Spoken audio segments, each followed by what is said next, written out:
What up? Thought I'd share one of my projects with you guys. I did a little video the other day about my 2014 Yamaha Roadstar. Hope the sound's okay. I got you weighted all up here on top of my toolbox, one of them.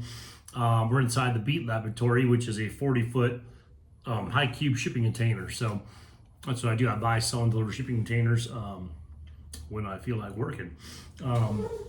Anyway, so I got a tight garage space here. We're hoping to build a workshop here later this year. We'll probably combine two of these like I have now, but cut out the centers and have a 16-foot wide work area instead of an 8-foot wide area. I have two of these right now, but they're next to each other. It's a little bit tight. Anyway, so 2014 Yamaha Roadstar. Been buying a lot of motorcycles lately. I'm gonna go through a midlife crisis or something like that, but anyway, it's a good crisis. It's always good to have more motorcycles. There's really not a limit on how many you can have. So I'm eating some mangoes too. This is a 2014.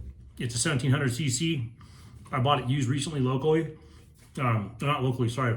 When I was on one of my trips down to California. So local to where I grew up. But yeah, I picked this thing up for dirt cheap. It's got 3,200 original miles on it. Guy didn't ride it a whole lot, the second owner. I'm the third owner from what I was told and what I know. And anyhow, I meant to do a kind of a breakdown of the bike when I first got it. Show you some changes, but I got eager and I'm too lazy to film sometimes, or I forget to because I just break the tools out, and I threw some 10-inch ape hangers on it. So anyway, I was going to go over a few things on that. There's not a ton of information online for throwing ape hangers on the metric bikes. A little bit more on some of the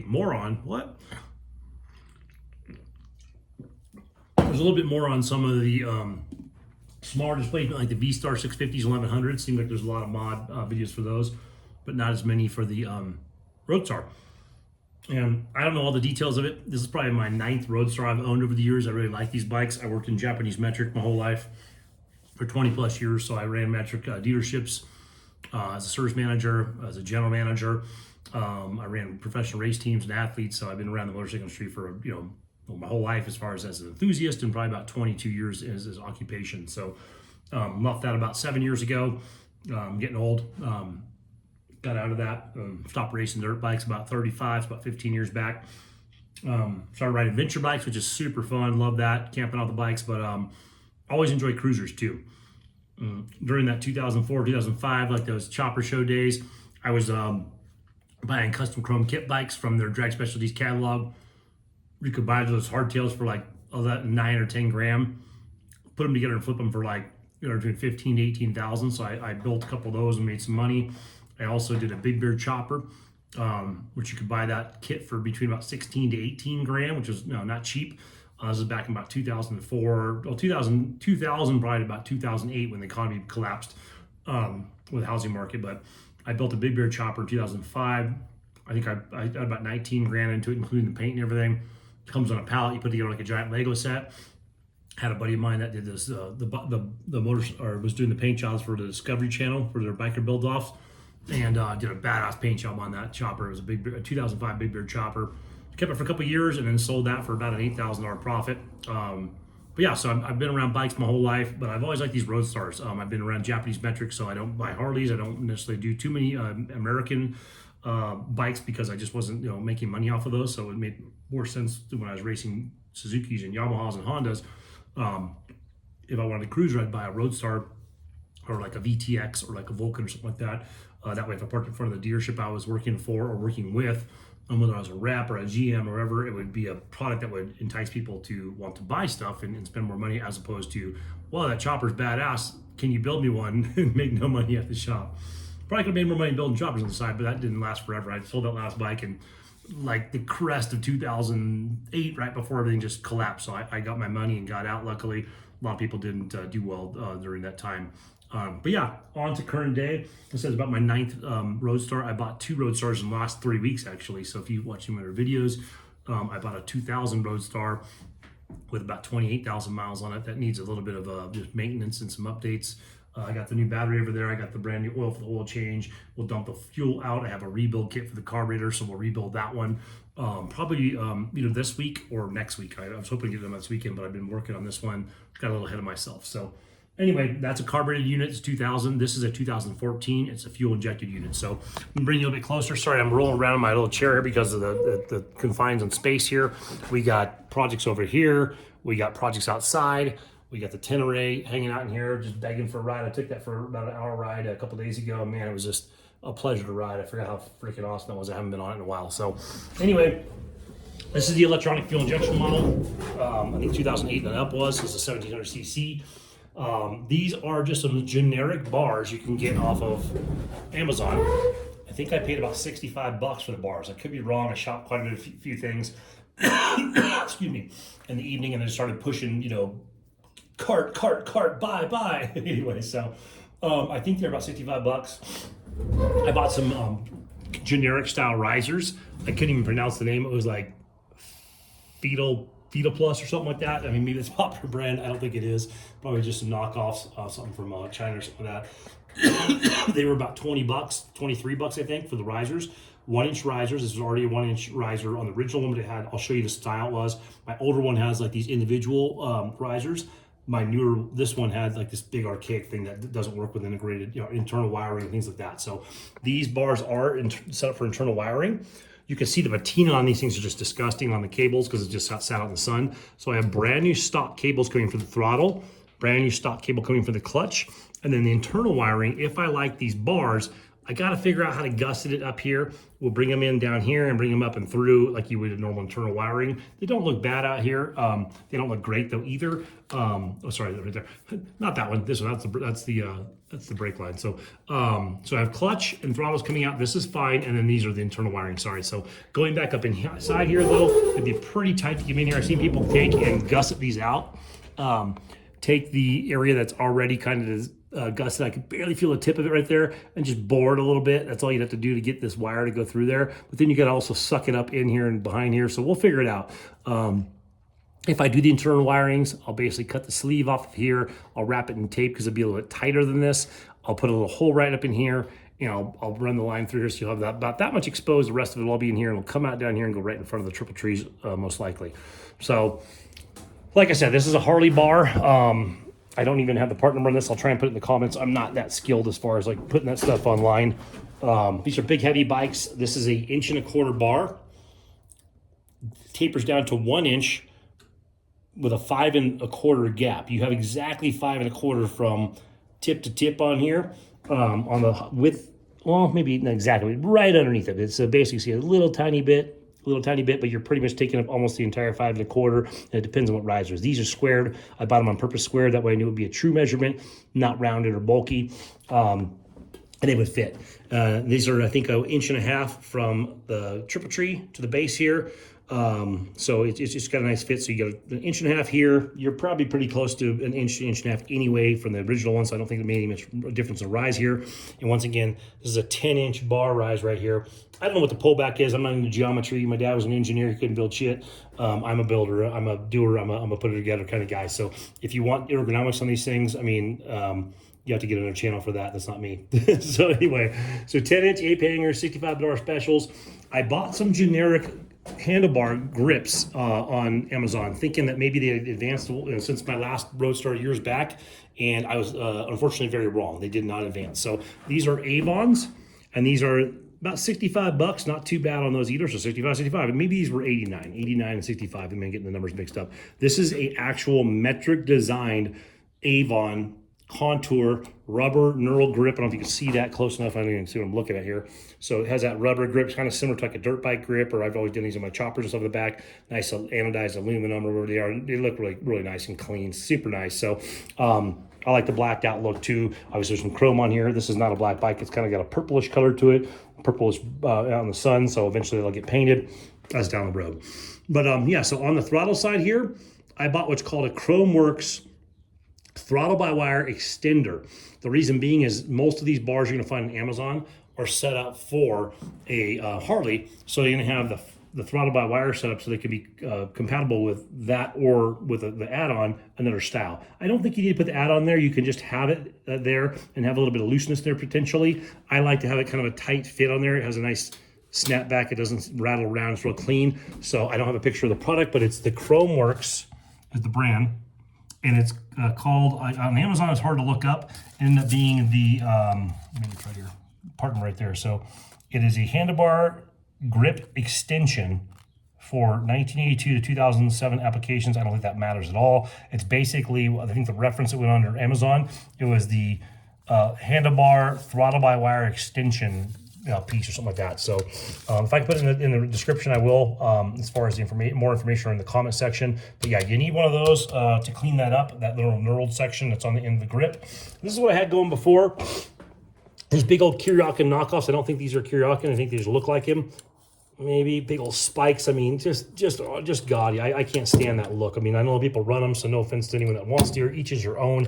I like a very slimmed down, trimmed down bike. I do like hard bags. I like to be able to put stuff in there, but I like the bike to kind of have a more aggressive hot rod look to it. And to me, this looks like a hot rod for a guy that's 107 years old. So I don't like that style. I don't like this cruise control.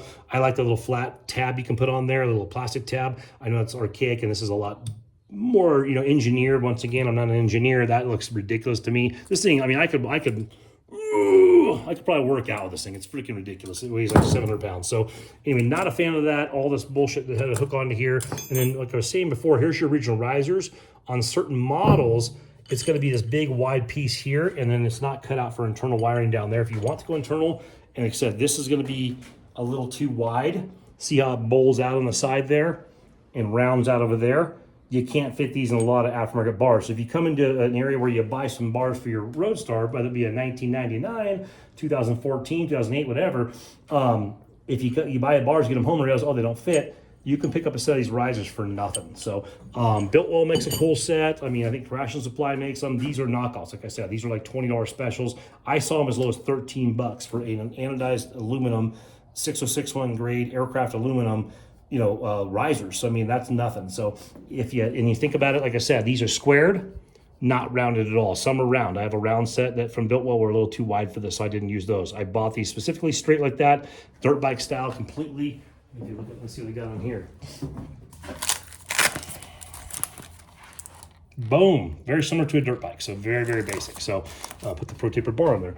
But yeah, so that's kind of what I went with, just a very simple riser. So you're let's say $25 in the riser, let's say $90 in the bar, $89, $65 on the grips. But like I said, once again, I bought a couple other sets on here. Let me see where I put those. I'm gonna have to just sell them back online or something. I'm too lazy to bring them back. Yeah, so I bought this set that claimed to be the right size, and I actually like the contour on this one a lot. Like, I like the grip size even better than the Avons. But this area right here, let me see if I can get it right. Between this section and this section, these fit fine on the actual throttle cables, but that section right there is too thick. Some people will take the housing on this and just grind this out, and you could totally do that. So you can get these as low as like $13. I think I bought this one for $13.99, and I bought two more sets in there for I think $20 a piece. All of them said Yamaha Roadstar. They all said Vulcan. They all said VTX. None of them will fit that bike. See how thick that is right there? Okay. This is not like that. The housing does not fit around that circumference. I don't know what the measurements are once again. But if you look at this one right here up close, you can see how much that goes down compared to that. This is a lot thinner. That's what you need. These were designed for the Yamaha Roadstar, as well as these Avons were designed for the Roadstar. Part number down there, maybe. Metric contour, custom contour anodized, yeah. So MT-CC-86-AN0 or O.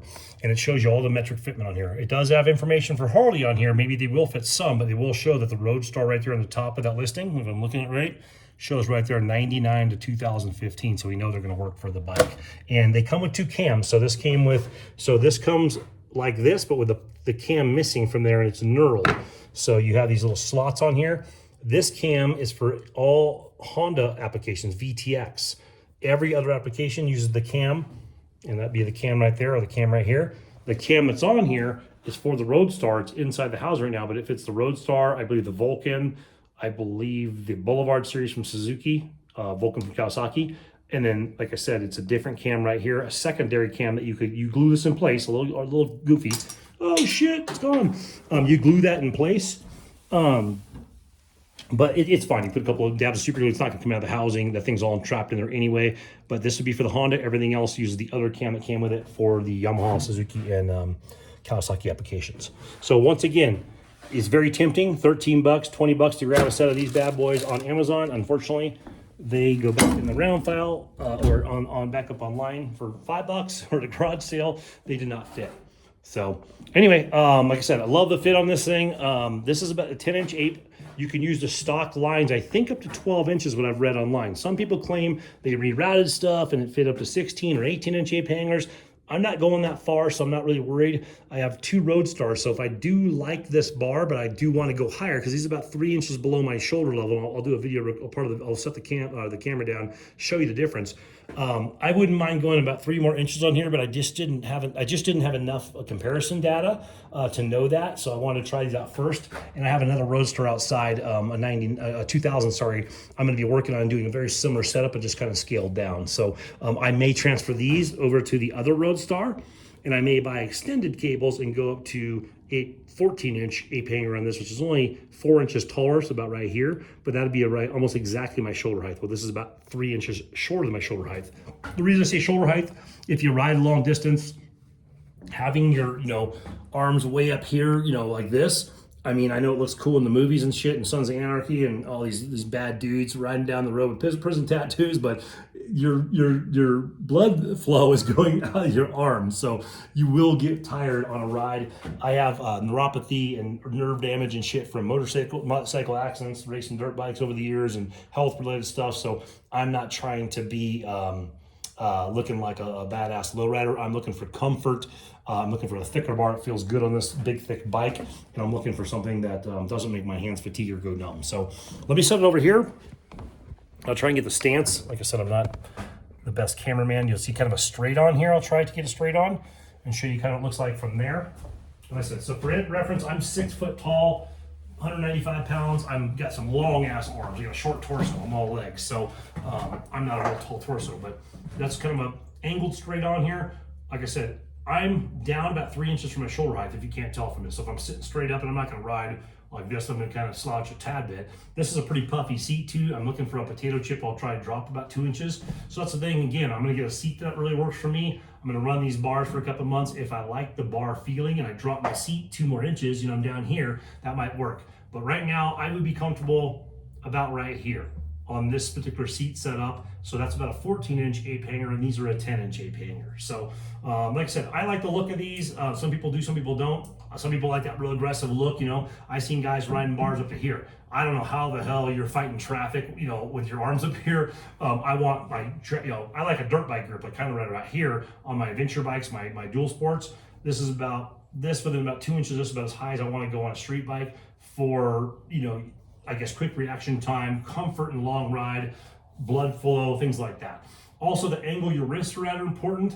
I wasn't able to really gauge that. For an $80 bar, I was willing to buy them and take a chance. I actually had 3 or 4 sets of these bars laying around, for the last 15 years. I had a garage sale maybe a year ago, and I decided to blow them all out because I wasn't riding choppers or cruisers anymore. And I probably had like $300 bar sets, and there's some badass, really nice bars at 3 or 4 different, I think I have 4 sets. Some the traditional use, some squared off, and I got rid of them all. I would have loved to have been able to try through them all to find it out. I'm not going to go buy, this is an $80 bar. I'm not going to go buy $300 bars anyway, but it would have been nice to have a couple options. So anyway, like I said, 10-inch ape hangers, 2014 Yamaha Roadstar. This is what it would look like. As far as the stance, like I said, I'm 6 foot tall, pretty much on the nuts. I'm wearing some flat bottom shoes right here. I got some crazy long legs. My arms are freaking a mile long. I mean, I'm usually long arms, and I got hips that are real up here, long ass legs. So medium to short torso, I would call it, And like I said, I'm still very comfortable on this thing. This is kind of my riding stance right here. And once again, this is an aftermarket seat. It's a little bit puffy. I'd want to be sitting at least an inch lower than this, and I probably want my arms 2 inches higher, and this would be optimum. I'll give it a little fire up. Everyone wants to hear what these things sound like. No one wants to do a motorcycle video and not get to hear the bike. Here we go.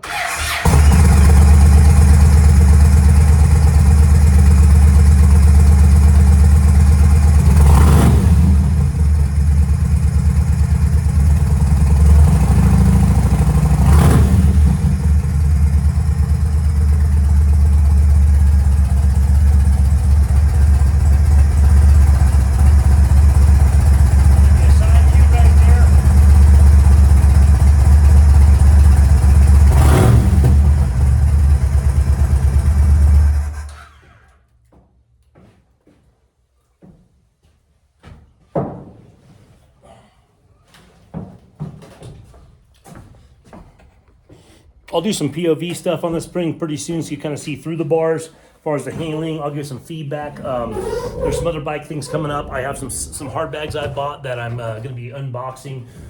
Maybe tomorrow. I got a delivery in the morning, a container delivery. We kind of work when the need's there. We don't really work every day.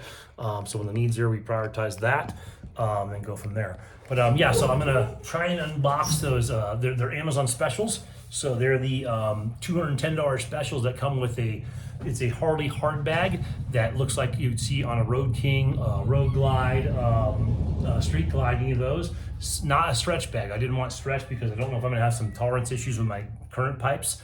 I want to kind of play it safe there, and I may still run into issues where if I have tolerance issue with these pipes because they have a curve to them, I'm going to go with a true dual, either double long shots I like, but I would love to have true duals on this thing. So you got your apes on here. I'm going to black all the chrome out on this thing, do some black true duals, one on each side, and then some standard Harley bags, and then just maybe keep that rack or maybe get rid of them, not sure. Going with a solo potato chip style seat on here, not looking to have a passenger back there anytime soon. And if I ever wanted to do a passenger, I would do that Saddleman Renegade or Nomad, whatever it's called, with a 2-into-1 solo seat that's kind of slim pat back there, so the girls either gotta have a lot of cushion and be comfortable or have a tiny butt just to sit on that thing, one of the two. I'll take either. So, but yeah, see how these things swoop up here? I may have a height issue right there because the bags are going to be pretty much in line with that rear fender. They're going to come down right about here, and I think we're going to be too close on here. I've never run these slasher style curved up pipes. If you were to maintain this low right here and then right on top of it, I know those clear no problem because I've had the hard bags on double long shots, Vance and Hines on my old Roadstars. So we may run into an issue in here, which is unfortunate because these have oxygen sensors that are not a cheap pipe. So if I got to buy some new pipes, I might be stuck spending $1,000 plus. So anyway, if you waited this far, I appreciate you checking in. We do all things kind of motorcycle and adventure here. So I got adventure bikes, dirt bikes, cruisers. 2026 is kind of the year to take it back. I've been working my tail off just trying to get my kids' future set up and buying properties and things like that. But this year is going to be about motorcycle riding. So I'm not getting any younger. Big 5-0. So you start feeling it, especially if you race motocross or did some physical labor in your past or any health issues that come up if you're not eating right and if you're not exercising and doing both, keeping that going. But yeah, the time's short, man, so I want to get on the bikes and enjoy it. Rather go out in a ball of fire than die of old age. So we're going to be playing on the motorcycles as much as humanly possible this year. I might set up a little meet and greet, do a cruiser camp out type of ride, and then also do an adventure ride with some camp out stuff later this year, either in Nevada, California, or Arizona, depending on if I can get a group together. And it's not going to be a free for all. I used to do that. You get too many, people that get their feelings hurt and just aren't cut from the same cloth.